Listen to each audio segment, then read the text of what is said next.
Howdy bubs and welcome back. Today we'll be continuing our adventure with Game Maker and getting our melee combat set up.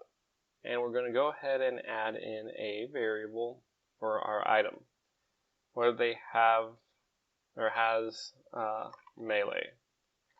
And by default it's false. The player does not begin with this. I'm going to go ahead and add in a new state. We already have our default state for movement, but I'm going to go ahead and add in an attack state. And so I'm going to make this melee. And so now we have a new melee state. This should cover everything we need in our create event for our player. Next we'll be moving into our step event. In our step event, we're going to add in an additional key. Key underscore attack, and what is this going to be equal to? I think I'll go ahead and have my attack be my Q key. Keyboard underscore check and ord Q. So if I press Q, I want the player to enter the attack state. That's the key that I'm looking for. Then let's go into here and add in a case player state melee. If we're in the player state melee, we want to, of course, reference a new script. This script that we're going to make in a moment is player state underscore melee break. Let's go ahead and actually create this script. So this script is going to be all caps player state underscore melee. The melee script is pretty small. My horizontal speed I'm forcing to 0. My vertical speed I'm going to force to 0. And then I'm going to start the attack. And so this is freezing my character.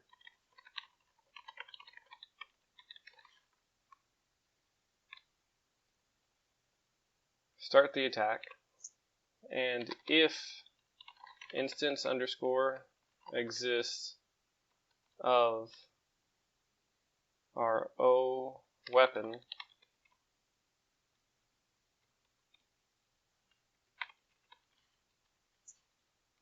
then I'm going to make sure I destroy the O weapon. If I happen to have gotten, in my case, the crossbow, I want to remove the crossbow. You don't need this. I just figured I would just remove the weapon, so that way there's only one thing on the screen at a time. Again, it's just my choice on how I want to set it up. Then if there's currently not an instance exist of our O melee being our melee weapon. If we currently don't have an existing one, then I'm going to create a layer at this X and this Y position in the weapons layer O melee. This is to make sure that we don't continuously create new melee weapons as we are swinging within this attack state. This ensures that there's only one melee weapon when we swing. The rest of the work actually turns out to be inside of our melee weapon. So I'm going to go over to O melee, and this is our initial setup, no events or anything. I'm going to create one event one object right before that. This will be O melee pickup. This is just going to use our pickup sprite, which is just the first frame, and I'm going to inherit from our parent object. And in our step event, I'm going to inherit it and add a little bit more to it, specifically that we're going to give this weapon to the player. If we scroll back up to our player, we can recall that we added in a variable, has melee. I'm just going to go in and update other dot has melee is equal to true now. The player now has the melee weapon. Then it just deletes itself after it inherits the rest of the pickup code. Now going back to melee, I'm going to go ahead and establish my create event. In my create event, we're going to go ahead and start creating a little chunk of code to address placing our melee weapon if player image x scale image underscore x scale is equal to -1. That means our sprite is looking to the left direction. Then I'm going to create a temporary variable shift is equal to -10 pixels. I'm going to move my sword 10 pixels towards the left. And then make sure image underscore x scale is equal to -1. Else, that means we're looking to the right if we're not looking left. And then var shift will just be equal to 10. It's going to just go 10 pixels to the right. Then the exposition of, in my case, the sword is simply going to be obj or o.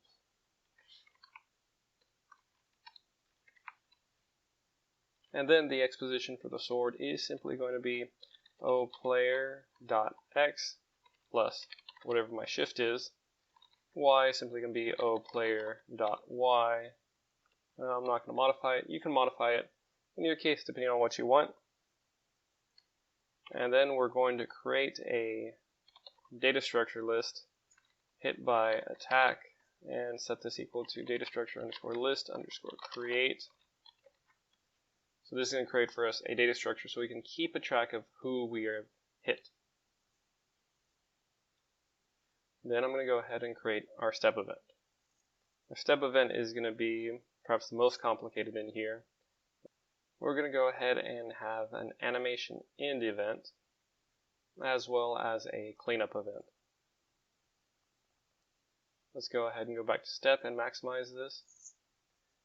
In here, what we want to do is I'm going to create a temporary variable.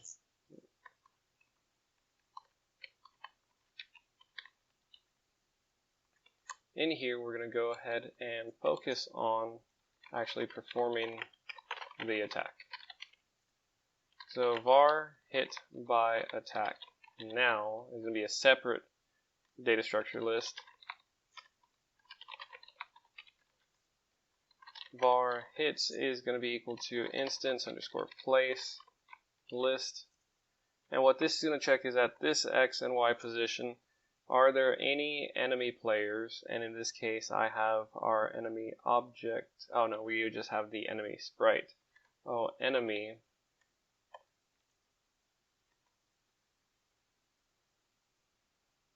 Then we're going to reference our list hit by attack now, and then false.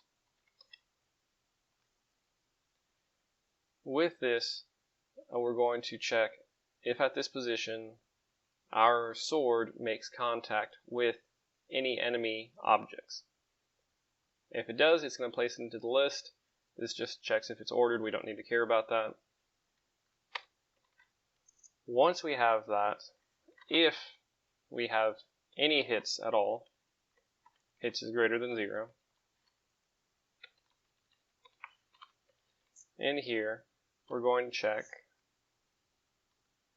for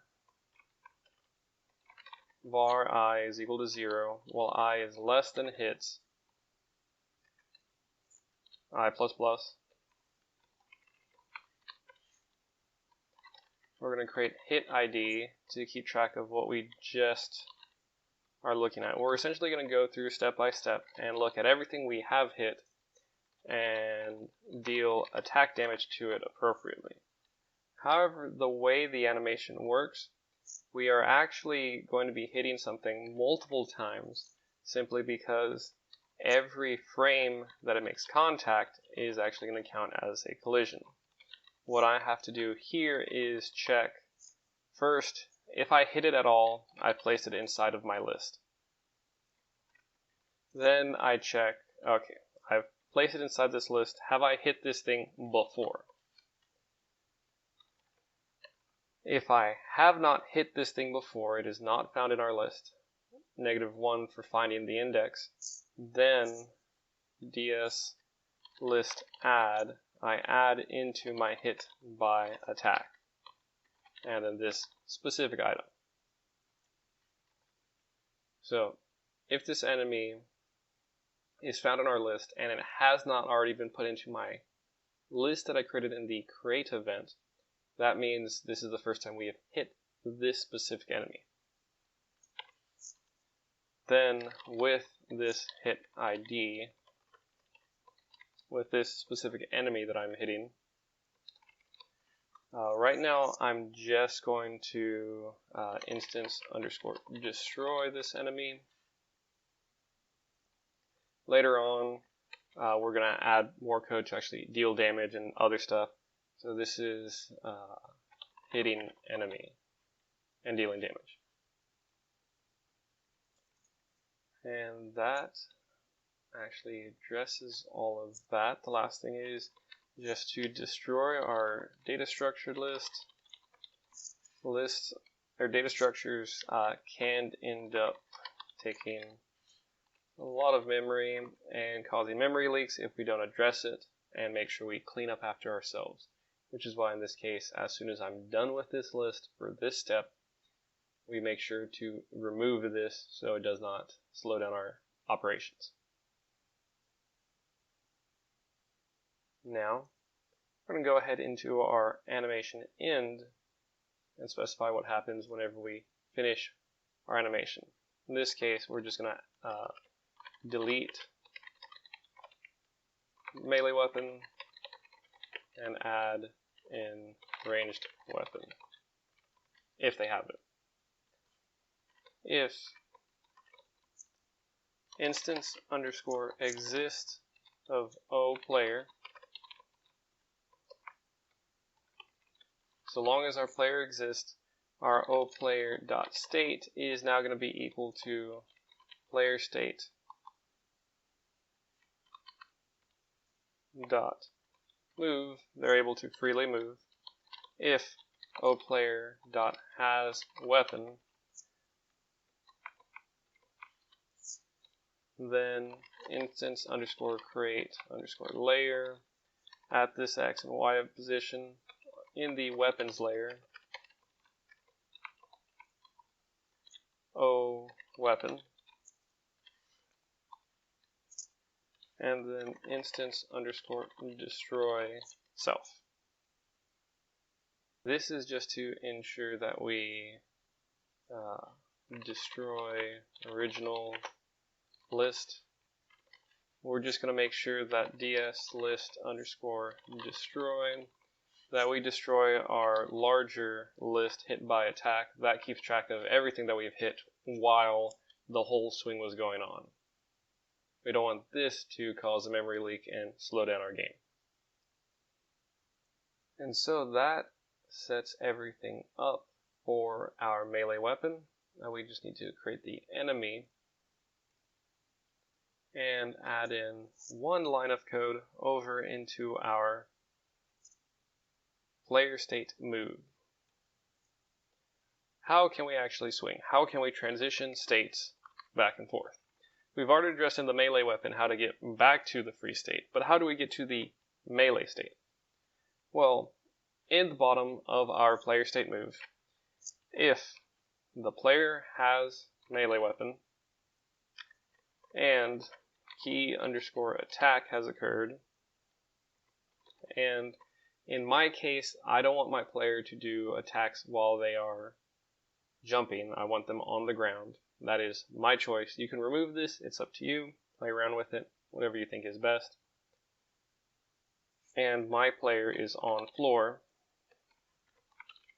Then and only then will I set the state to player state dot melee.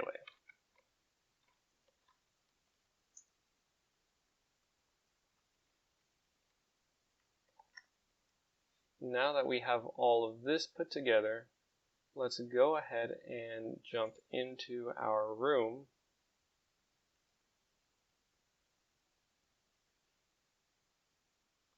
Let's go ahead and create the enemy object. Oh, enemy. And let's grab the placeholder sprite that I'd grabbed earlier. And then back over into our room. This is in the weapons layer. I need melee pickup. It's just going to float here ominously. Actually, I should have a separate layer for our enemies.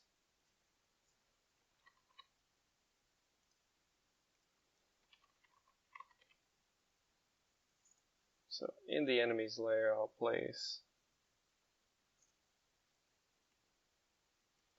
a couple of them here, here.